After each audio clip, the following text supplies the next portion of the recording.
what's the dynamic here? Who am I going to get to give instructions to the individual as to what we want them to do, and how are we going to do it?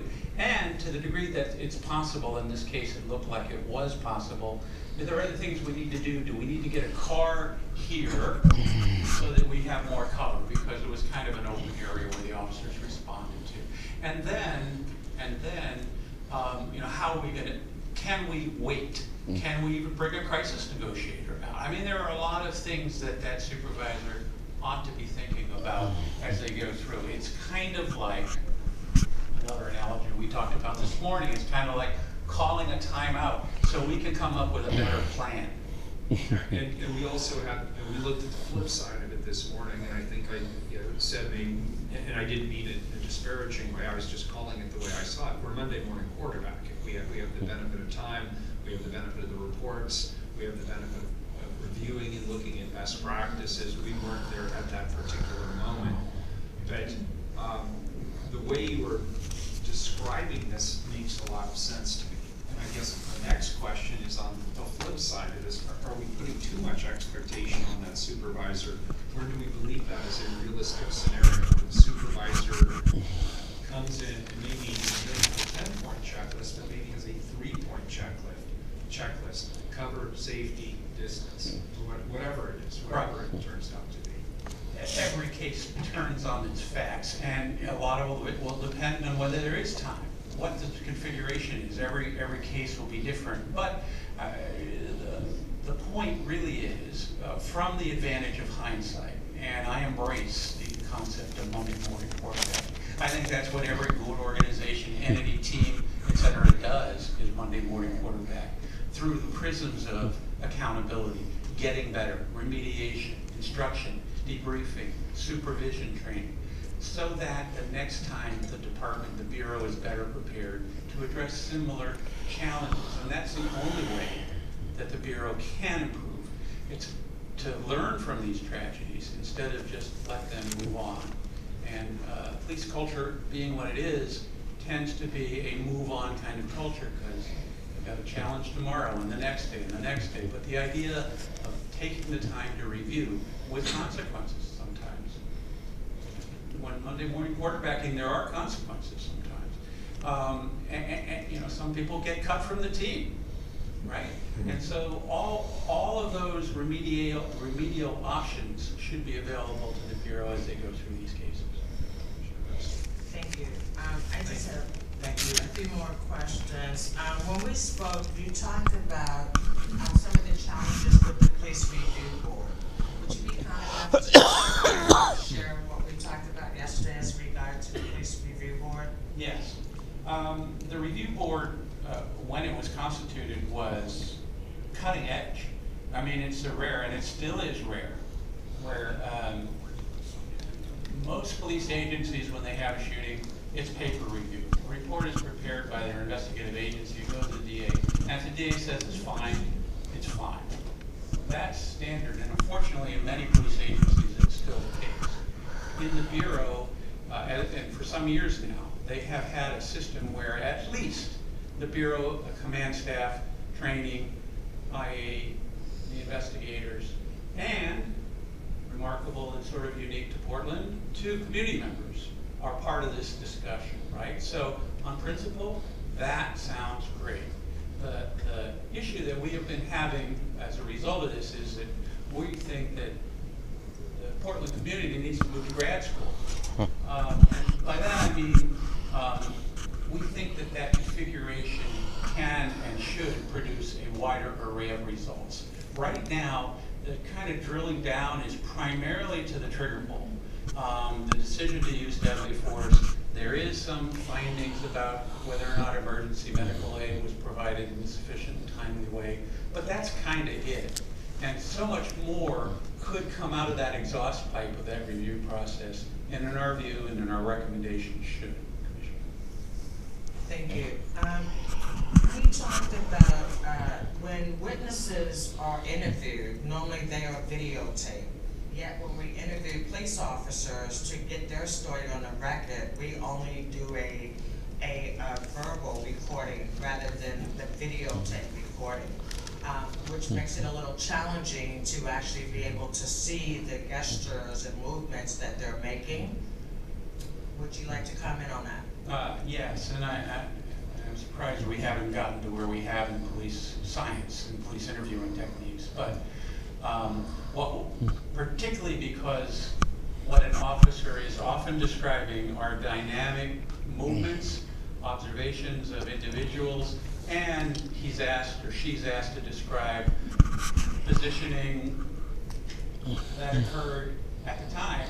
And as you can see, what I'm doing many times in response, an officer will be gesturing, will be demonstrating, will show how she or he was holding the firearm or drawing the firearm, all those things. If they fell, if they had a hand-to-hand issue involving the individual they're trying to detain, all of that is described, and oftentimes we'll say, and it was like this, and then we're reviewing the audio tape, what is this? Because we don't have a video or depiction of what's going on. So our recommendation is, let's move away from that. I think that the Bureau has the capacity to do this because they do videotape many witnesses, defendants, and in other instances. And so we recommend that that same approach be employed for officers involved in shootings. Excellent. One last question, having to do with your recommendation that the Bureau of Emergency Communication be involved with the debriefing. Could you talk a bit about that?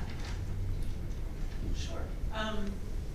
We have, over the course of our time reviewing these cases, sometimes come upon issues with the dispatch. And by issues, I just mean there are questions that come up in the investigation about whether or not things were effectively communicated to the officers. Was the right information passed on? A host of issues, and the Bureau of Emergency Communications has come up in a few of our recommendations over the years. And one consistent thing we have said, two really consistent things, has been when those issues arise, we think it would be a good thing to invite Bureau of Emergency Communications personnel to come to the police review board so that those questions can be asked and answered in that forum in the spirit of kind of getting to the bottom of the entirety of the issue. And then the other thing that comes up is the question about the frequency and availability of cross-training experiences. The police officers and dispatchers are communicating with each other all the time, and for critical incidents and responding to people in crisis, there's great value in hashing some issues out in the training environment and letting Bureau trainers and BOEC, trainers and personnel come together in that kind of environment. So Mayor, I look forward to working with you to try to figure out how we make that happen. I would be very open to that conversation. We had a conversation with the chief this morning. It is not a simple thing to do, but it is certainly doable. And it would be at the will of this council, and it may involve some bargaining issues, and it may involve some aspects of the DOJ settlement agreement. But this is one of those issues where the ball's in our court.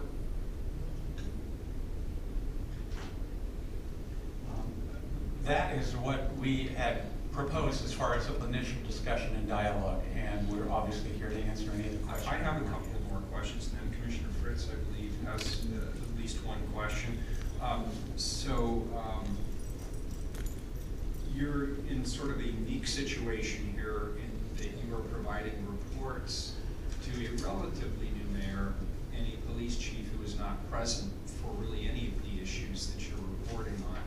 Nonetheless, as the police commissioner, it is very important to me, and I'm sure it is equally important to my colleagues, that the work prescribed in this report be respected. And so I'm curious to know what the reaction of the Portland Police Bureau was to your findings.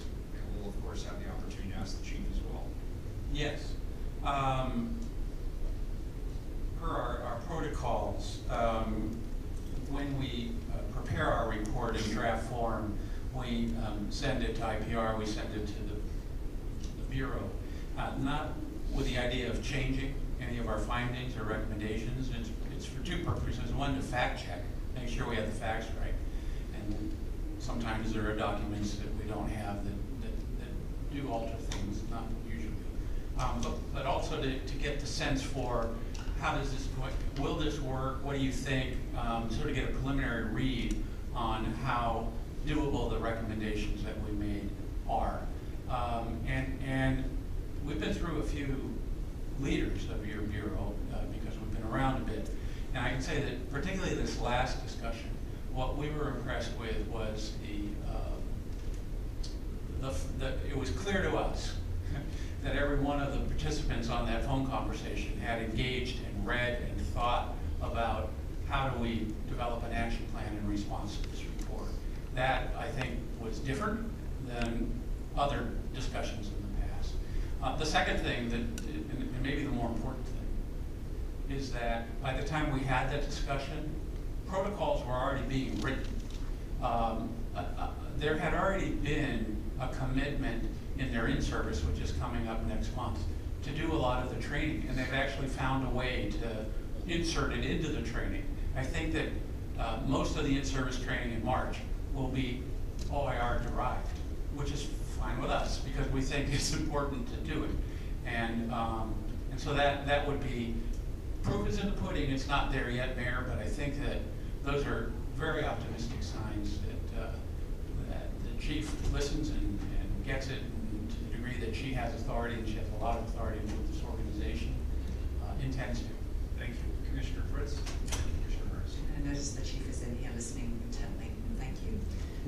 You mentioned that your recommendations go to the independent police review, they go to Bureau of Communications as well as to the Police Bureau. Commissioner Hardesty asked last week, how many of your recommendations have been done? Do you have a tally of how many have been done? You know, my understanding is that Commissioner Udaley, I know how to say it. Didn't say it. Commissioner Udaley asked as a homework assignment of IPR to do that, and we did look briefly this morning through the compilation, the table that was prepared, and it appears that the acceptance rates in the 90% range. You know, to the degree that there's true implementation, Commissioner, that remains to be seen. Well, that's it, because it's accept, accept, accept. Does that mean done, done, done? And so I hope that next time we'll get a list of what actually has been done. Because that was struck in this report over and over again from up till the 48-hour rule going away, and how that needs to be implemented consistently. Right, and you're absolutely right. And sometimes it's impossible to know whether or not the recommendation is going to be implemented because the situation hasn't presented itself yet. You know what I'm saying? So, for example, we made some recommendations on this pit maneuver that stops high-speed chases. And as far as we know, there's not been a shooting connected to a pit maneuver since. So sometimes we're not able to give a definitive answer until the incident happens. That might be a good thing. I think it is a good thing. Commissioner, I'd be happy to share this with you. I want to thank Director Sevier for putting this together for me. Now I know what the expression on his face was at the meeting last week. There are 191 recommendations since 2010. There are only 3 items that the Bureau is in disagreement on. There are many that are in practice or being attempted, but I have to say that the significant majority are simply have been agreed upon, but perhaps not implemented. So there's one other column I'd also like to add to that, and that is whose responsibility is it to implement the finding? And we had a little bit of a conversation about this on a separate, well, no, it was related to this actually. It was the first reading of the ordinance last week. You know, we have a responsibility as well. We have a role, and some of this can be changed by administrative fiat, by the chief. Some of it we have to chime in and we have to provide the support. Other pieces still have to be bargained collectively. So it's a little more complex than just saying the Bureau did or the Bureau did not. And I think it would be helpful for us as a